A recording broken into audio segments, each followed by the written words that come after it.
ஊருக்கு போகிறதா இருந்தாலும் நாம் எப்போதும் பார்க்க வேண்டிய வேலைகள்லாம் பார்த்து வச்சுட்டு தான் போகிற மாதிரி இருக்குல்ல. காலையிலே எப்போதும் போல் எழுந்திரிச்சிட்டு வாசலில் கோலம்லாம் போட்டுட்டு துளசி மாடத்துக்கிட்ட எப்போதும் போல் தீபம் வச்சு விட்டுட்டு செடிகளுக்கெல்லாம் கொஞ்சம் நிறையவே தண்ணி விட்டேன். ஏன்னா நம்ம போயிட்டு வரதுக்கு ஒரு 10 நாளைக்கு மேலே ஆகும் அப்படிங்கிறதுனால ஒரு 4-5 நாளைக்கு வர்றது மாதிரி கொஞ்சம் எக்ஸ்ட்ரா இல்லாத செடிகளுக்கு தண்ணி விட்டுட்டேன்.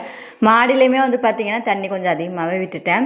ஏன்னா நம்ம வர்ற வரைக்கும் அடிக்கிற வெயிலுக்கு வந்து தாக்க முடியுமானதில்லை. இருந்தாலும் வீட்டில் உள்ளவங்களும் சொல்லி தான் வச்சுருந்தேன், ஒரு 2 நாளைக்கு ஒன் டைம் வந்து தண்ணி ஊற்றுங்கன்னு சொல்லிட்டு. உங்களுக்கே தெரியும், எனக்கு வந்து செடிகள் வந்து வச்சு வளர்க்குறது ரொம்ப ரொம்ப பிடிக்கும். அதுவுமே என்னோடய குழந்த மாதிரிக்கே தான் நான் எப்போதுமே வந்து பார்த்து பார்த்து வளர்ப்பேன்.